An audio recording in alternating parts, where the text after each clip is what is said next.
The future of gun control in the works. A lot of people don't take it as seriously as they should. Our DC Bureau has more on the topic. A look into car racing. Today was amazing. It was amazing. As South Florida experiences a preview of the NASCAR Cup Series.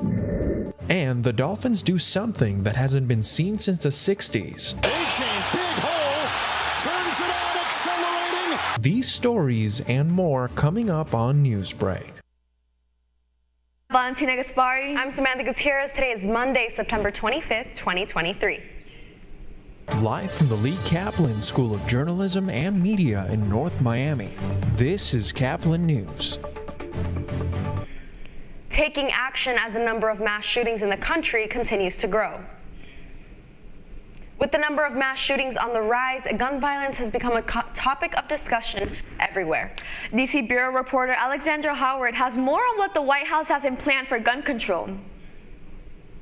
Last Saturday, a mass shooting wounding 4 people in Denver, Colorado, marked the United States' 500th mass shooting, and the number keeps growing. Bella Urbina survived the 2018 mass shooting at Marjorie Stoneman Douglas in Parkland, Florida, that killed 17 people. She has since graduated and has been active in calling for an end to gun violence. I think that a lot of our young people in today's country are doing a lot of work to stop gun violence and to make bipartisan legislation in order to deter mass shootings. And I think that this is a serious problem and a lot of people don't take it as seriously as they should. So I think that there definitely needs to be limits considering the fact that a lot of people are mentally ill and we have like one of the highest mental ill rates in the whole world.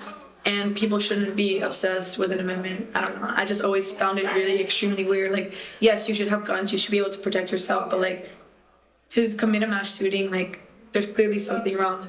I think that you should put your pride aside for the better of your friends and family in your country that you like say that you would die for. Now, even the government is taking steps for change. President Biden announced that Vice President Harris is leading the first ever federal gun violence protection office. The administration plans to expand on presidential and congressional action intended to save more lives from a shooting. We have reached out to several gun rights organizations for comment, and we will update the story when we hear back. I'm Alexandra Howard at the White House reporting for Caplin News. The Cuban embassy in the Northwest Washington, D.C. was targeted on Sunday when a suspect tossed 2 Molotov cocktails at it. Cuban diplomat Bruno Rodriguez posted saying this is the second violent attack against Cuban's diplomatic mission. The building did not catch fire and no one was harmed. The Secret Service is working with embassy officials and the U.S. Department of State to identify a suspect. On Sunday night, the Writers Guild of America and major Hollywood studios announced they have reached a tentative deal to end the month-long strike. The strike started on May 2nd and is the second largest strike in the union's history. The news was announced in an email sent to union members saying the strike gave them leverage to bring companies back to the table. This comes one day after the studios announced they have delivered their final offer. Although the contract still needs to be ratified by union members, writers are expected to return to work on Tuesday. 3 people, including a 3-year-old toddler, are now dead after an apparent dog sale. Authorities say the shooting happened at an apartment complex Saturday night. Jacksonville's assistant police chief said that when officers arrived, they found 4 people with gunshot wounds.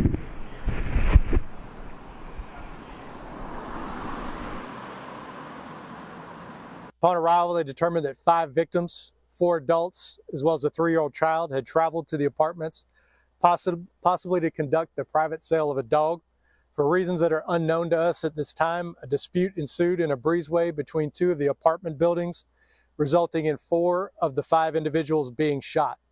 Of those individuals shot, 3 are now deceased. That includes the 3-year-old child who traveled there with them. Leaving the scene, and detectives say investigations are underway. It's about a month until the NASCAR Cup Series races off this October at the Homestead Speedway. Caplin News reporter Daniela Thoki shows the behind-the-scenes experience of the South Floridian home of NASCAR. Are your engines ready? The Homestead Speedway is the home of NASCAR in South Florida. Today we're going to experience what it's like to be in an actual NASCAR.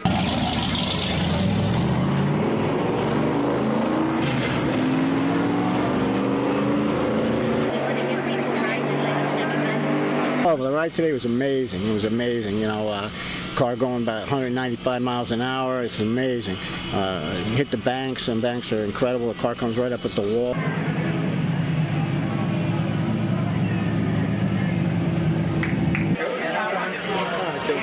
We get to actually drive the cars, and it's so cool that they're doing this because like it brings like spectators close to actual drivers, so it's literally a good hide up to everybody.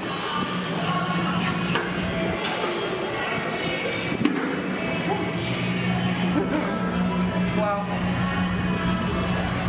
And this is what it actually feels like to be in an actual NASCAR.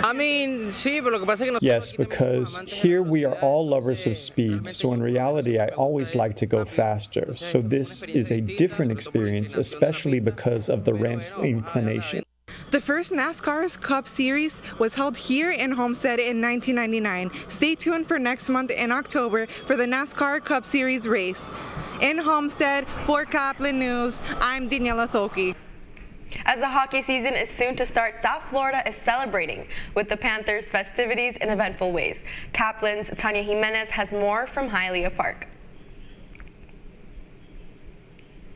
Sometimes you just need a little helping hand. Such was the case with this Utah mom and marathon runner who found herself struggling to finish the final mile of the race.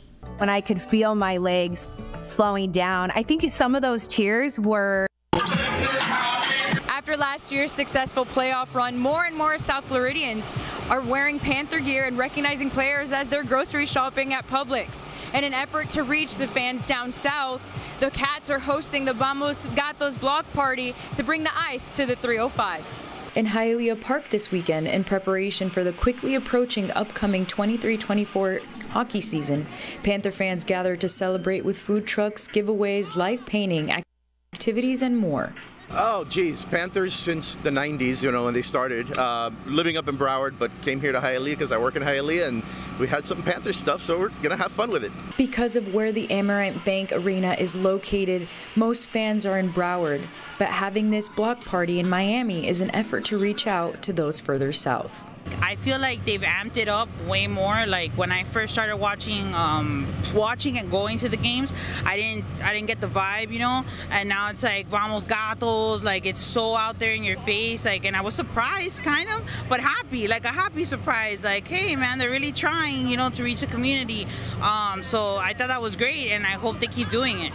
After a great night at the Vamos Gatos block party in Hialeah, the Panthers will play a doubleheader against the Nashville Predators on Monday, September 25th at Amerant Bank Arena for the first preseason game of the year.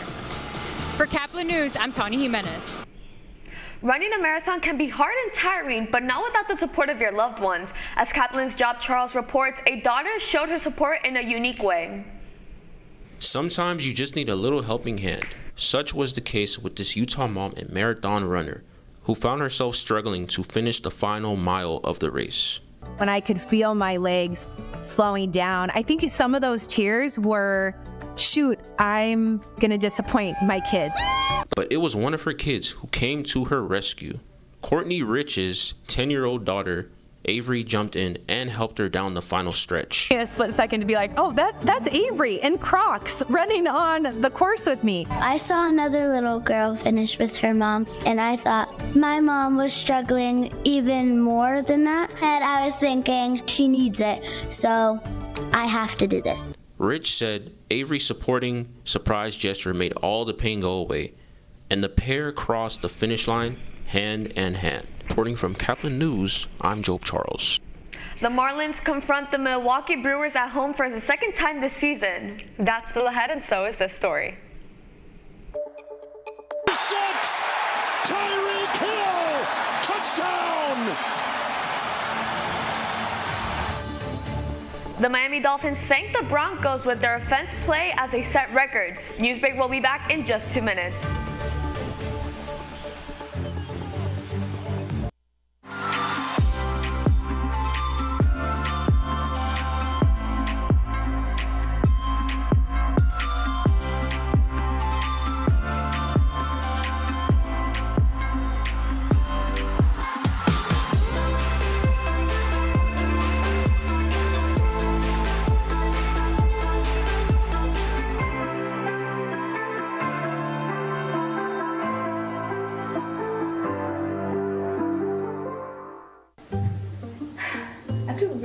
tablet. I just don't have the money. Let me ask you something. Do you have a Pell Grant? Yes? You do know you can get a free tablet, right? Did you say free? Yeah, free. It's simple. And the application is done in the store. I could really use a tablet. Go, get one. Another satisfied customer. Stop by PantherTech in the Graham Center at FIU MMC today to speak with one of our associates to get your free tablet. Type 2 diabetes can have a big impact on your life. But how can it be prevented? Well, the first step is knowing if you have something called prediabetes. Take the 1-minute risk test today at doihaveprediabetes.org.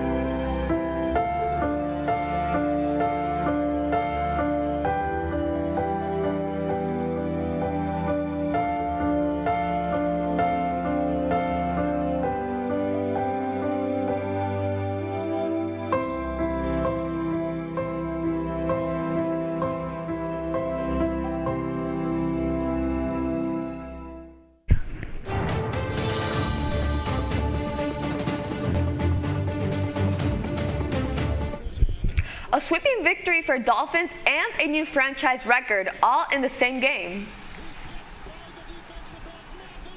Miami played the first home game of the season against Denver. The Dolphins scored 70 points, the second most regular season score in NFL history. And if that wasn't enough, the Fins also had the most total yards in franchise history with 726. This eventful game ended with a Miami win 70-20. The Fins will be back on the road next week to face their division rivals, the Buffalo Bills, on October 1st. With wins by the Diamondbacks and Cubs, the Marlins needed a victory in the race for final playoff spot. The Fish hosted the Milwaukee Brewers yesterday afternoon at Lone Depot Park. The home team jumped out to an early 4-0 lead and then hung on a 6-1 win. Miami remains one of the games back in the wild card race with 6 games left to play, all of them on the road. You're watching Newsbreak and we're coming right back.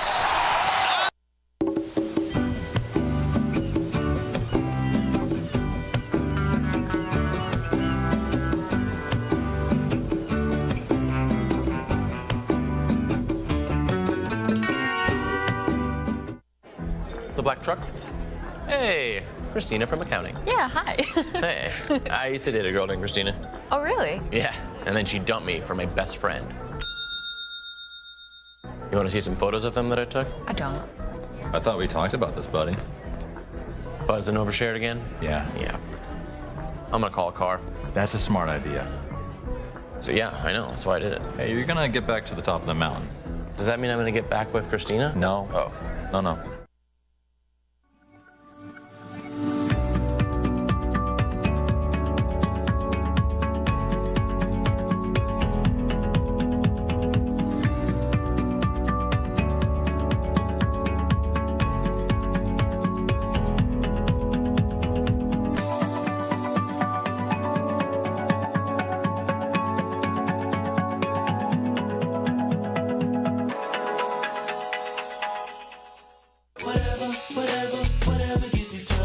There are a lot of ways to reach out to a friend about their mental health.